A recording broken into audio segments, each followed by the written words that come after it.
benefit analysis. Number 29. Here we go.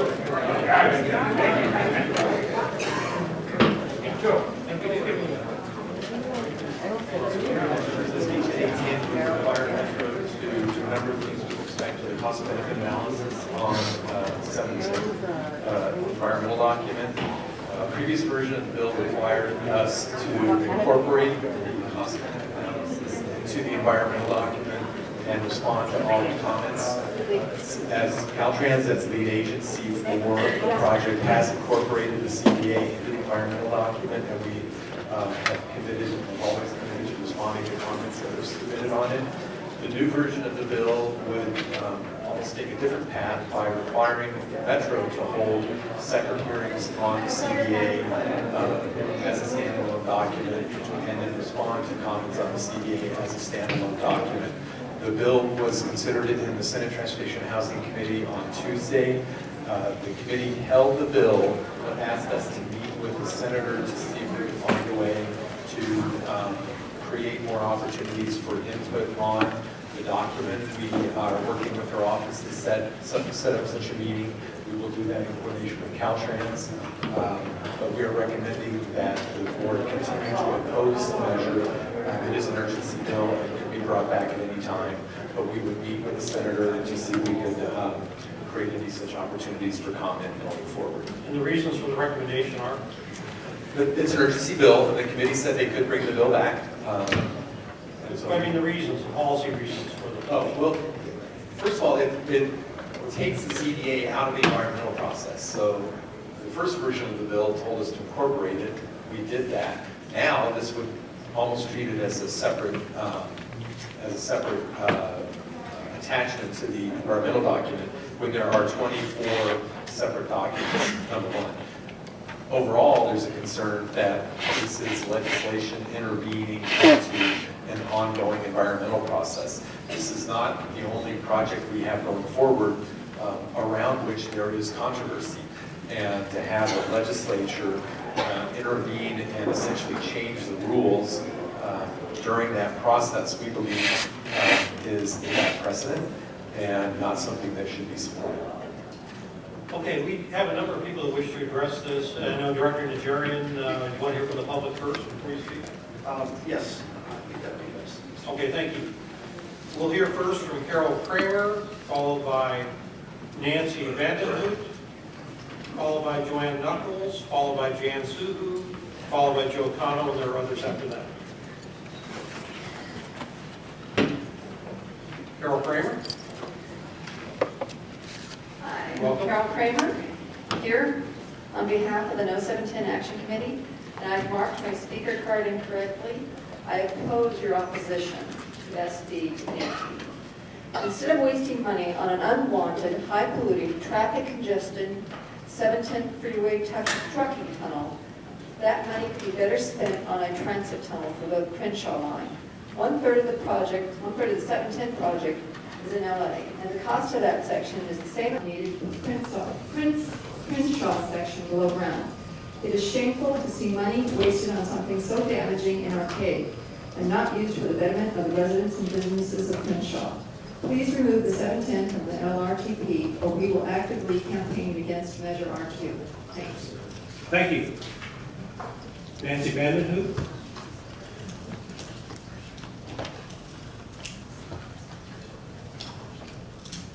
Can you hear me? Okay, I am speaking on behalf of the No 710 Action Committee. California is considering the most expensive, polluting, and the least effective option for addressing the area's transportation problems. This project would cause more pollution than any alternative projects. By increasing car and truck use, traffic in the area, if you do not remove this tunnel from the R2 proposition, we will actively campaign against it. Okay. Thank you. John Knuckles? Joanne Knuckles, No 710 Action Committee. I am in support of SB 1018. We need to shine a light on the 710 costs, benefits, if any, and the analysis of that.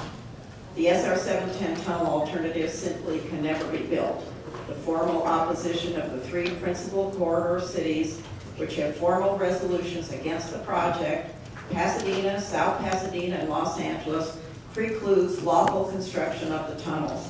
The EIR and many authoritative comments provide sufficient findings to take the tunnel off the table.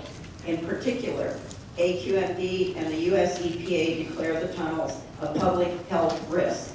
Removing the tunnel alternative only needs an action by the majority of the board. With the majority vote, the board can study the non-highway alternatives that will actually solve the problems in the corridor. The Metro Board is wasting tax dollars, up to 70 million now, according to Metro, which is 30 million over the contract price. To continue studying a project, to consider studying a project that is impossible to complete. You need to close the 70-year-old 710 freeway chapter now. Remove the jeopardy for R2 before going to the voters for the next tax measure. Thank you. Thank you. Jan Suhu, No 710 Action Committee. Last night I witnessed an LA City Council member running for an office that would include a seat on this board unequivocally state that the SR 710 tunnel will never be built. LA City Council members, it made me angry and it reinforced how many times I heard LA City Council members, Caltrans officials, and Metro board members state that it can't be built because it's too risky, too costly, or it isn't fundable. And yet, despite all these individual admissions, we continue to hear from this board, we have to complete the environmental process through to the end. We owe it to the taxpayers. At what cost? Over $70 million has been spent already, and we have a year to a year and a half yet to go, we're told. All right? Your obligation to the taxpayers of this county is to make the best possible use of the tax dollars we entrust to you. And yet you're willing to fritter them away on a project that can never or will never be built. Still, you want the residents of LA County to vote for another tax measure. It's time you exhibit the courage and leadership that will put an end to the SR 710 tunnel, and it can be done within the CEQA process, yes I am, and ensure the best possible chance for the passage of Measure R. Thank you. Joe Cano, followed by Richard Helgeson, followed by Dr. Tom Williams, followed by Trish Gossett, and concluding with Ed Graff. Joe Cano, Sereno, No 710. The cost-benefit analysis seems, at first glance, like a Ponzi game. If this study, this analysis is so sound and so legitimate, then I think the SB 1018 is necessary, because it took so long for them to present this cost-benefit analysis. We demanded it, and the SR 710 study group kept stalling because they were trying to fix those, they cook those numbers. That SB 1018 should be implemented, and this cost-benefit analysis taken apart, and you need to cut through this bureaucratic BS that's coming from your staff. So support SB 1018, please. Thank you. Richard Helgeson. Thank you. I'm Richard Helgeson. I'm a retired government attorney. I've read the staff report, I've listened to staff, but I see no reason why you would not want to have legislation that would provide more transparency to the 710 North project. Depending on who you listen to, you've spent somewhere between $50 million and $70 million. Now, there's a SCAG report that says it's $70 million on this project already, and you know that this will never be able to be funded. And so, what does that say about you as stewards of our money? You know, some of the projects you've done are very good. This one has been a waste of money, I feel. And you know, when you're retired, you can follow your conscience. I think you should take this money, and there's a way to do it if you consult with your council, and you should spend it on projects that are more deserving, and you should stop the bleeding on this. Thank you very much. Thank you. Dr. Tom Williams.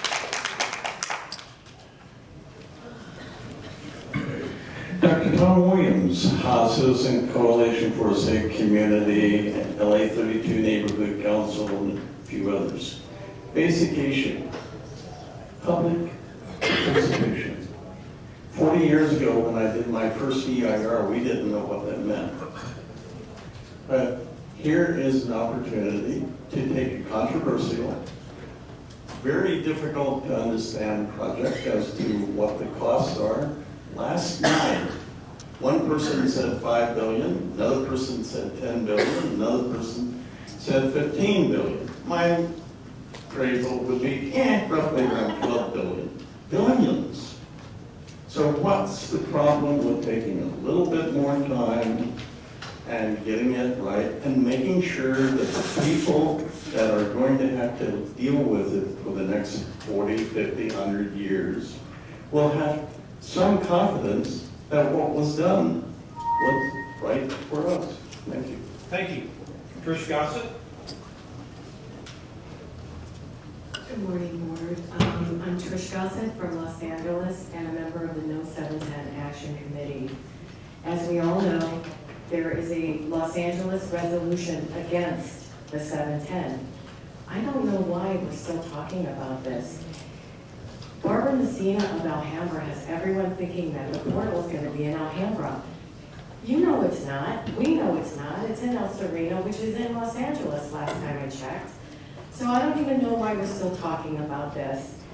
What I do agree with my colleagues about is that we have an obscene amount of money left in this fund.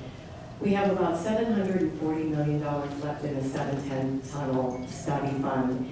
And I don't know why we can't take that money, some of it, and give it to the Crenshaw Subway Coalition to help them, protect their economic investment and their cultural corridor. It's a no-brainer for me. I feel like I always want to operate on the highest level of service. And I encourage the board to follow suit and use this money to make the taxpayers that fund everything happy. Thank you for listening. Thank you. Board, thank you for having us. I'm Ed Graff. I represent the San Rafael Neighborhood Association. I've always been interested in the 710. I've lived in LA since 1956. And the extension of 710 bothers me on a number of levels. In my previous life, I used to travel quite a bit. One of my relatives in Switzerland set me up with some firemen who were specifically work with tunnels. As you can imagine, there's quite a few. And he started going through all the special equipment, and training that I don't think anybody has realized on this board, and I haven't read anything about it in the EIR. Also, everybody knows about the Volkswagen emissions problem. Now we're talking about trucks. I'm wondering if the air quality measurements include the increased pollution from trucks that's been passed on. Thank you very much. Thank you. President Jerry. Thank you, Mr. Chair. I would ask the board to support Carol Lou's bill just for the simple reason that 5 years ago, I believe it was a motion by Richard Katz and passed by the board to conduct a cost-benefit analysis of this tunnel. Now, what we're hearing from staff is that this is going to be included somehow in the EIR document. And let me remind everyone, this is a 30,000-page EIR document. And I think that the analysis is important enough to stand on its own and separated from that huge number of, and that's just the draft EIR. We've got thousands and thousands of comments. But this issue is important enough, we should be transparent enough as an agency just to show what the cost-benefit analysis is. Let us fight the environmental issues, let us fight the funding issues separately, but as an issue of the worthiness, cost versus benefit, we should definitely, I think, have this as a standalone document, which to some extent Senator Liu has proposed. She's gotten a little bit tougher on some of the issues, but I'm sure that that's really in the end what she's asking for. And I'd also like to know separately from staff, how close are we on the budget of this tunnel to date? Are we at our 70 million cap? And that's for David Yell perhaps to come back at a later time. I don't need that answer today, but I've heard we were approaching the cap, we've got a little bit of room. So let's just have the study is being done anyway. Let's just have it standalone, separate, so it won't get lost in the tens of thousands of pages of the EIR. And that's the only reason I have to say we should support Senator Blue's bill. Mr. Chairman, if I could just address that issue. I think one thing we would have to look at is that there is a provision in NEPA that generally states that if a cost-benefit analysis is done on a project, it must be included in the environmental document. And that was actually the original impetus for the legislation, because we were treating the cost-benefit analysis as a standalone document. So we need to sit down with Caltrans and look at that.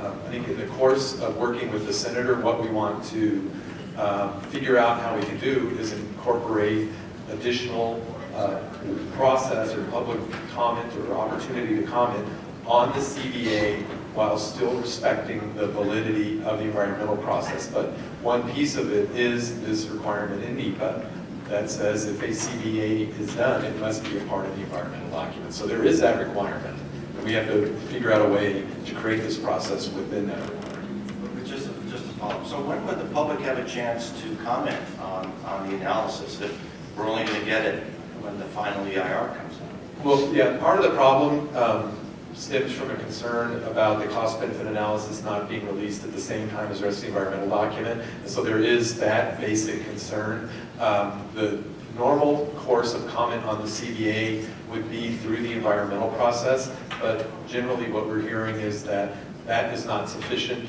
for the cost-benefit analysis. So we want to see how we can create additional opportunities for input on the CBA by working with the senator. So we'd have to try and create almost a separate process from, or a parallel process, maybe is the better way to refer to it, for comment on the CBA that can work in conjunction with the environmental process. I think that's what the public is asking for, and I would support that. And we should be as transparent as possible and give people enough time to comment on it, to a document that has not yet been released that may be very relevant and germane to the decision that we make. Director Hugh? Thank you, Mr. Chair. I'm sort of on two minds about this as a former legislator. We always love telling local governments what to do.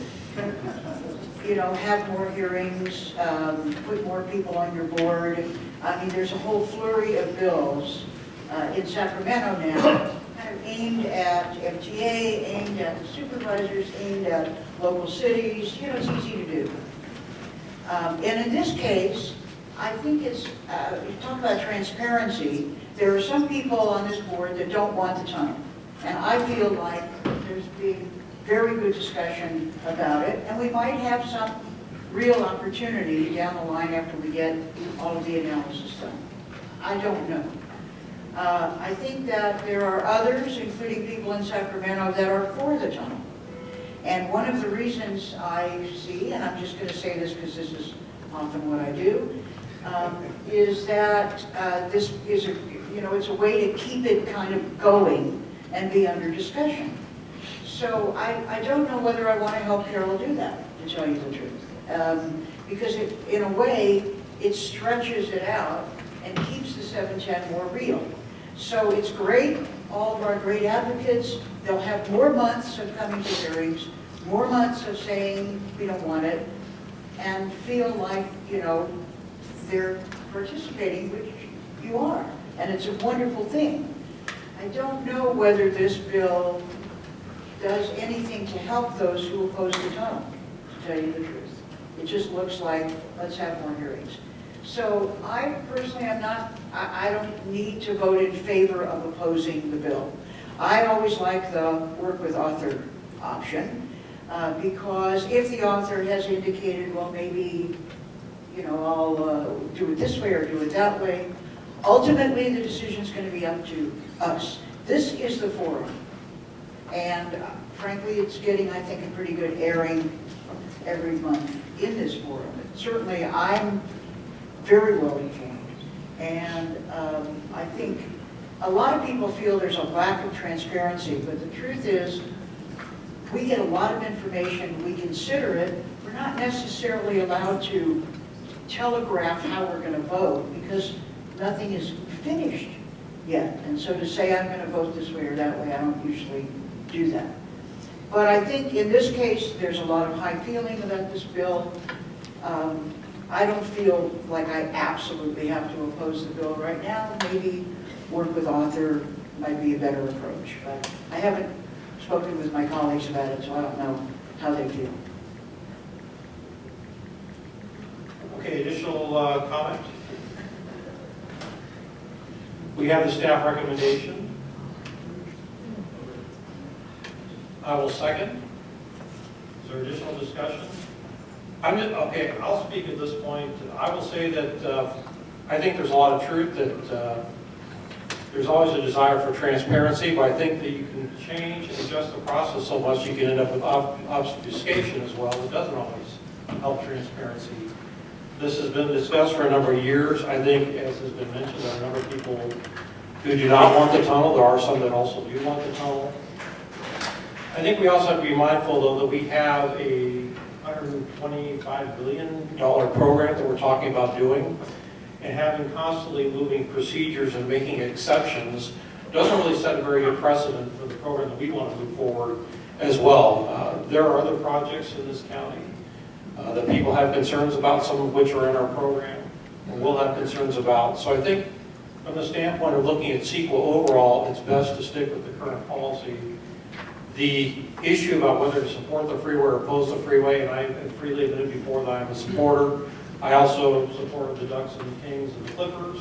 I don't think it's going to turn around. So we will see where that all takes place, but there is a logical sequence. I think we're following that sequence today, and I do think it's important that we not add exceptionalism in terms of how we look at our environmental prospects. So I do support the staff recommendation for reasons outlined by Mr. Turner. Are there any objections? Let's have a roll call on this. The motion is to support the staff recommendation. Director Knappe? Aye. Director Jewell? No. Director Bonin? Aye. Director Garcetti? Aye. Director Butts? Aye. Director Solis? Aye. Director Najarian? No. Director Du Bois? Aye. Chair Fasana? Yes. Director Nicholas? Director Thomas? Okay, the motion carries. Let's move to item 43, which is the motion requesting status updates on the airport connector project.